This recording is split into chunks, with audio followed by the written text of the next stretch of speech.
નમસ્કાર, જય માતાજી. હું અલ્પા પટેલ. તો કેમ છો મારા અલ્કેશ મોદીના ભાઈઓ બહેનો વડીલો કાકા કાકી મામા મામી સાહેબ બધા ભાઈઓનું સ્વાગત છે આજના એક નવા વિડીયોમાં. તો સાહેબ તમને ખબર છે કે 2025માં સાહેબ વાયરો એવો ચાલે છે ને કે વિવાદોનો વાયરો.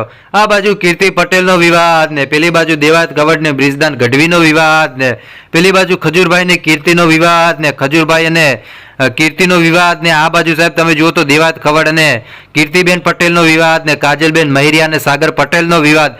સાહેબ તમે જુઓ તો ખરી આ 2025માં શું ચાલી રહ્યું છે. તો સાહેબ ખરેખર અલ્પાબેન પટેલે પણ એક અપીલ કરી છે અને કલાકારોને પણ સમજાવ્યા છે કે ખરેખર અત્યારે જે વિવાદ ચાલી રહ્યો છે એનું સમાધાન કરી નાખવું જોઈએ. કલાકારની દ્રષ્ટિએ કલાકાર પણ એકબીજા કલાકારને સપોર્ટ કરવા માટે આવ્યા છે. બે કલાકારોને કીધું છે કે આ વિવાદને શાંત પાડવા માટે. અને કાલે પણ તમે જોયું છે કે એક મીટિંગ પણ થઈ હતી અને મીટિંગમાં પણ બંને કલાકારોને સમજાવવામાં આવ્યા છે. ભલે બંનેમાંથી એક કલાકાર માફી ન માગે પણ કલાકારની દ્રષ્ટિએ એમને પણ એવું જ કીધું છે કે ભાઈ ખરેખર આ વિવાદને શાંત કરવા માટે તમારે બંને ભાઈઓને સમજવું પડશે, એકબીજાને રિપ્લાય ન આપો. અને સાહેબ તમને ખબર છે કે ભૂલ માણસથી થઈ જાય છે સાહેબ, ઢોરથી ભૂલ ન થાય ભાઈ, માણસથી જ ભૂલ થઈ જાય છે. એટલે માણસની દ્રષ્ટિએ માફ કરી નાખવા જોઈએ ને માફ પણ કરી દીધા છે. પણ અત્યારે સાહેબ અલ્પાબેન પટેલે પણ બંને લોકોને અપીલ કરીને કીધું છે કે આ વિવાદ છે એનું સમાધાન કરવાનું છે અને સમાધાન પણ થઈ ગયું છે ભાઈ. અને આના ઉપર ફરી એકવાર પાણી ફરી વળ્યું છે.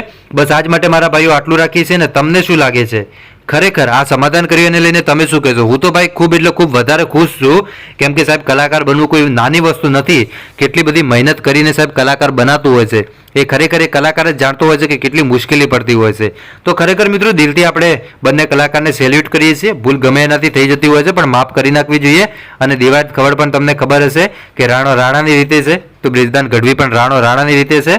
બસ આજ માટે મારા ભાઈઓ આટલું રાખીએ છીએ. હવે આપણે મળીશું આપણે એક નવા વિડીયોમાં નવા ટોપિક સાથે. ત્યાં સુધી બધાને જય માતાજી, જય દ્વારકાધીશ. આગળ પણ આવો નવો સપોર્ટ કરતા રહેજો. બસ આજ માટે મારા ભાઈઓ આટલું રાખીએ છીએ. અને ખાસ કરીને ચેનલને સબસ્ક્રાઇબ કરીને જજો મારા વાલા. હા ભાઈ.